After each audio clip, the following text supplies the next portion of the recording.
Hello. I'd like to start by showing you an image. This is an image of the brain. Take a look at the two images and notice some of the differences.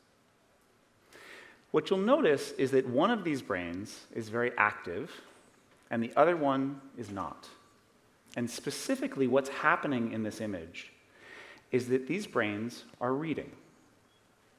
Now, this was done in a study at Stanford Medical Center in the year 2000, and it was a study of adult dyslexics. I'm interested in these slides because it turns out I'm actually the guy on the right. That is literally my brain, not reading. And it's not reading because I am dyslexic.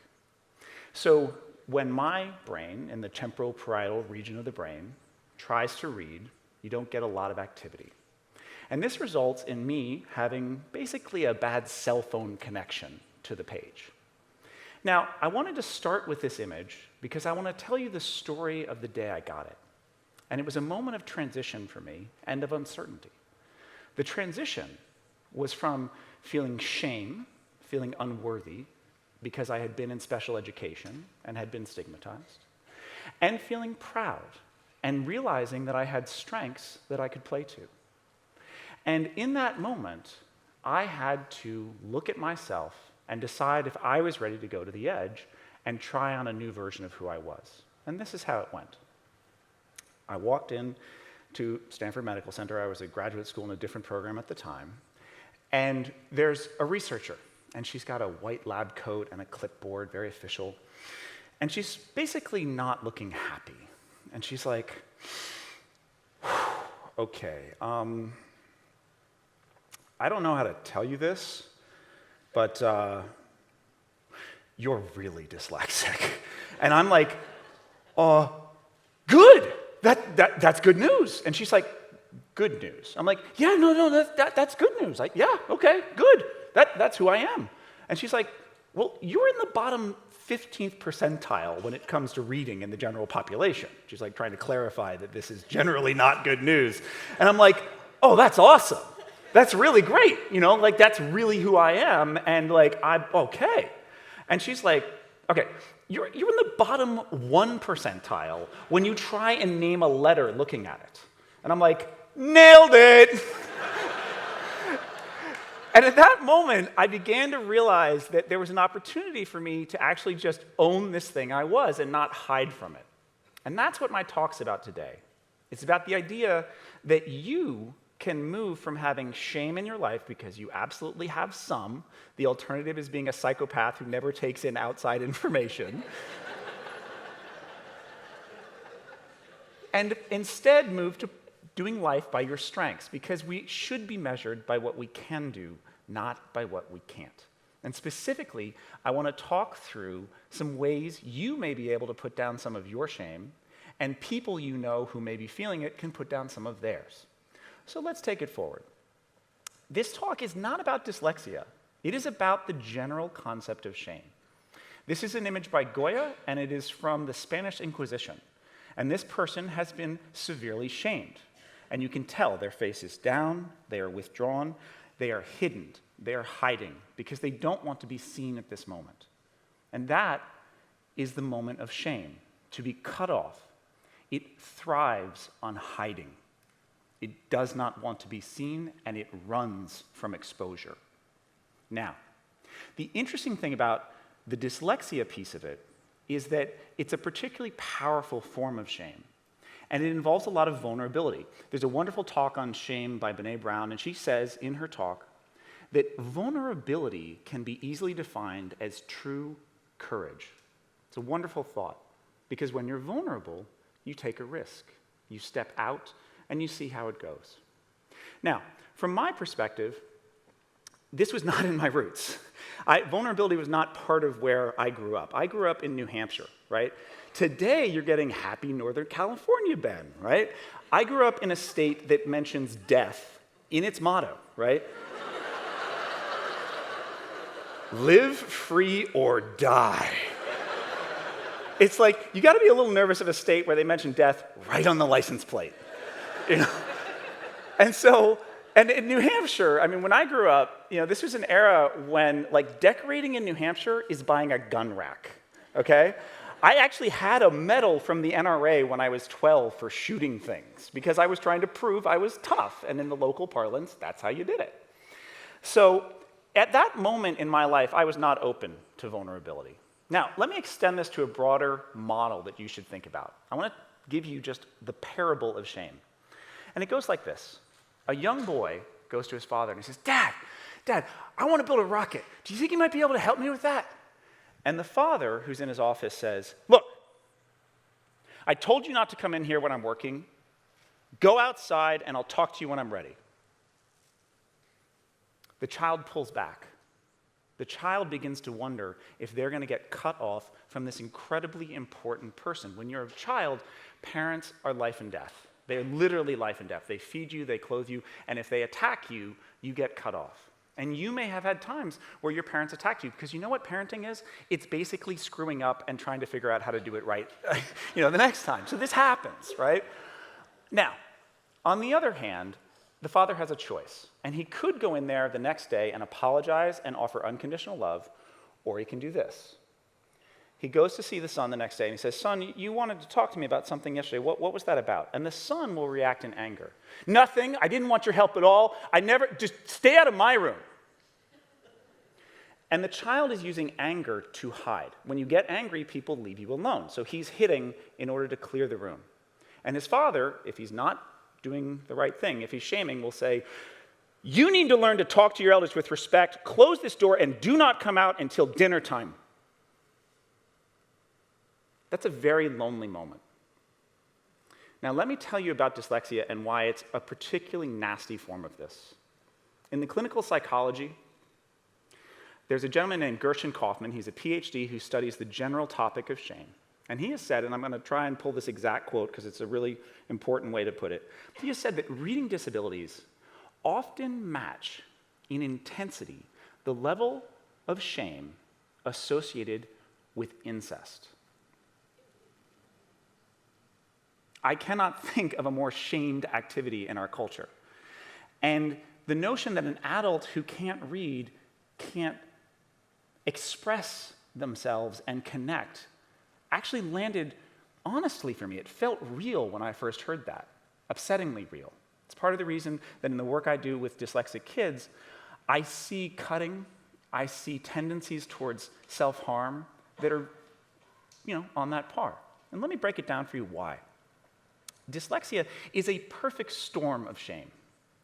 And there's 3 reasons for that. The first is that it comes at a vulnerable age. It arrives necessarily at the time you are first being evaluated. Between the ages of 6 and 8, you go to school, and the primary thing they're testing is your ability to read. It's the foundation of future learning, reading with your eyes. And so they're going to test you on this, and you are going to fail repeatedly. And you're going to fail without context. People frequently say to me, well, you don't look dyslexic. And I'm like, that's funny, because you don't look either like a doctor or stupid. But you are. I don't always say that, but I'm thinking it. I usually say, well, I'm pretty, but not so bright. So that lack of context leads to a script that you are lazy or stupid, and that gets embedded. Because at this time in your life, the concrete of your personality is wet. And something that lands in it hardens there. And it will take later work to get it out. Finally, this is reinforced by institutions and your peers. If you fail 2nd grade, they hold you back. You get isolated from your peers. Or the good option, and I really do mean it is the good option, you get placed in special education, which is what happened with me. I was lucky. I had parents who cared and a school that got it. And you're still stigmatized. So much so that other children will mock you because the school has said, you can't read, you go to this class. Sure, they call it special ed, but they mean slow kids or, problem kids or whatever it might be. And when you leave that classroom to go to the playground, you hear things like retard. That comes from a bully, and I don't mean in the way that people describe, like the GM recall is like retarded. That's like a bullet sent at a child when it gets said. So that is where you start. Now, let me take you to the positive side and the strength side. This is what strength looks like. This is Serena and Venus Williams, who are two amazing tennis players at the peak of their career. They won every championship in the game. When they started playing, women's tennis was primarily for demure white women who respected the Queen of England, right? Like that was the model, right? And Serena, and they showed up and they had colorful clothing and press-on nails and loud jewelry, and they kicked ass at tennis. And they went on and won every championship. And initially, when people would attack them, well, you can't wear that, and you're not allowed to put on with jewels on your nails. No, no, no. And what they're doing in that moment is they're trying to say, you can't do this. Well, you know what? They went ahead and did it anyways, and now they've changed the standard. You know what leadership is? It is two things. It is changing what people think is possible or changing what they think is appropriate. And they did that. They played to their strengths. And here's how they did it. They got rid of shame, and they moved away from it. And the way they did this is essentially like weightlifting. When you're trying to get rid of shame, you do not want to do this on your own. Like, the point of not being shamed is not being isolated. So you want a coach, much like when you're lifting weights, you want someone standing there as a spotter, someone who can both care about your safety and push you, maybe about 10% outside your comfort zone, but not so far that you end up with a barbell on your neck, right? And the key point there is to find people. It could be a therapist, it could be a spouse, it could be a family member, someone who loves you unconditionally and or you pay well, and has a legal obligation to maintain your confidentiality. This is the Intel Reader. It's a product that takes a photograph of any printed material and reads it aloud to you on the spot. I am a technologist, and at Intel I was the director of access technology, so I made technology for people with disabilities. And it turns out the written word is a very specific thing that we do. It's fairly new. And my favorite illiterate of all time, Socrates. In Phaedrus, he specifically warns against the writing down of language and says that it will make us forget the memories of our souls. He wanted us to be in dialogue, like at TED, to be here in person. I could have sent you an email about this, but it would not have been as effective. Basically, Socrates was against Facebook and Twitter.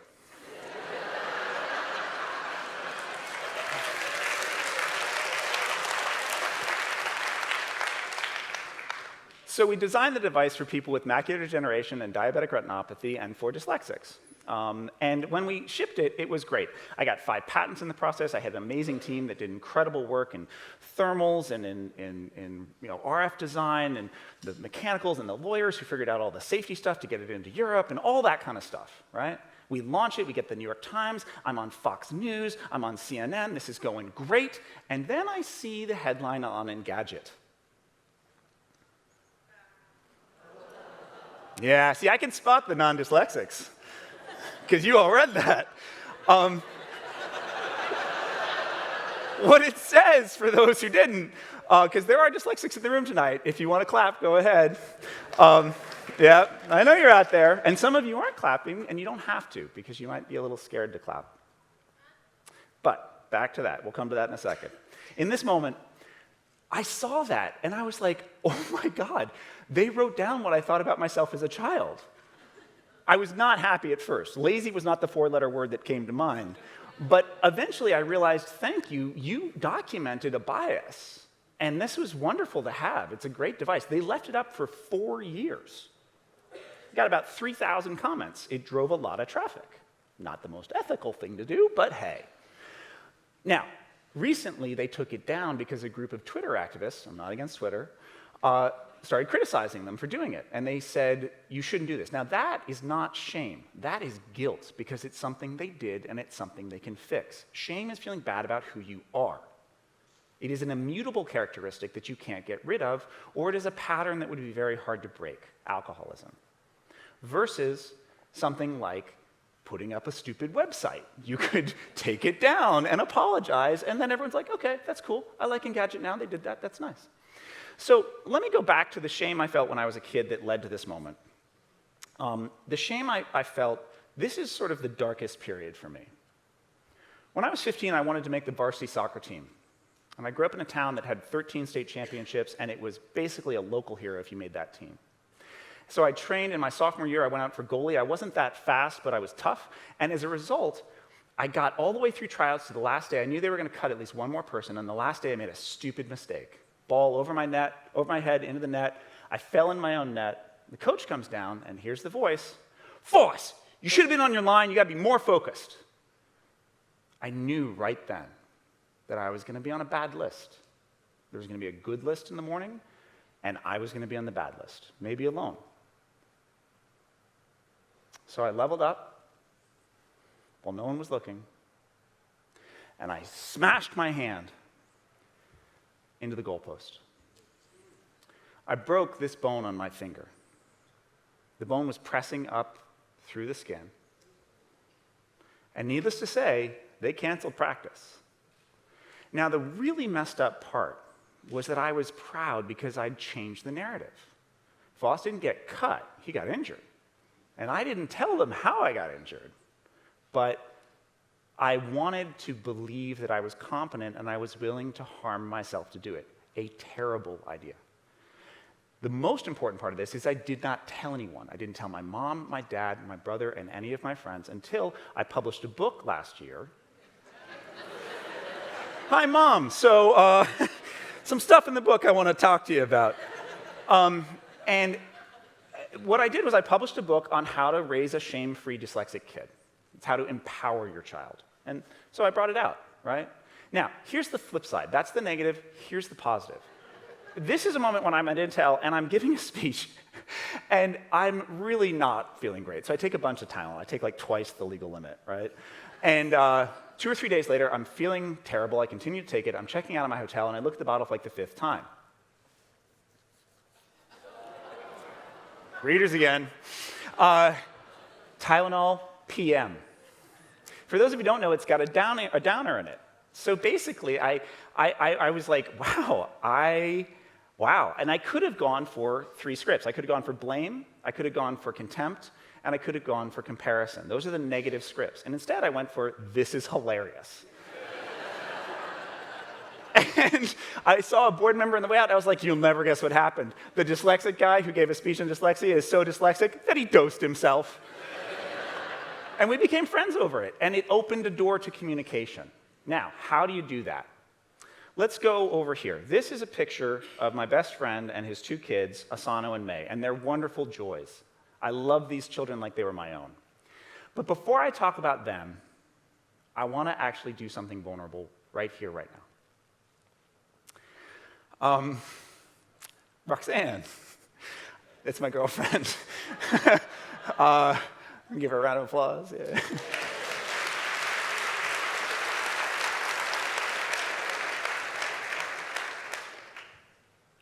I am sorry that when we first met, I was not ready to be partnered with you. And I'm sorry because you know the history. You know how hard relationships had been for me recently. And I want to ask for your forgiveness because I believe in us and I believe that we are fundamentally connected, and I'm looking forward to our future. And I want to tell you, I love you. I love you in the morning. I love you at night. I love your ass. I love that you're amazing. I love that you drink champagne all the time, and I love that you're a brilliant mechanical engineer who's helping women's health and is amazing, and I love you. And finally, thank you for taking the time to reconnect with me, and it's awesome, and this is going to be so much fun. So there you go. Okay. So I'm going to finish up.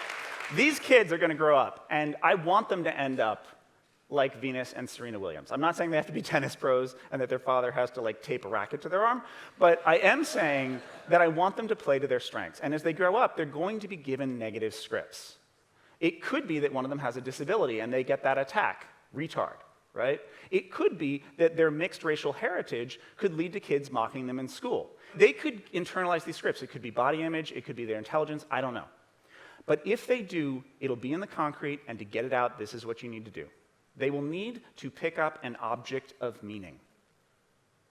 A small object they can carry in their pocket, And they should imbue it with the scripts, the moments that they were told they're not good enough, they're small.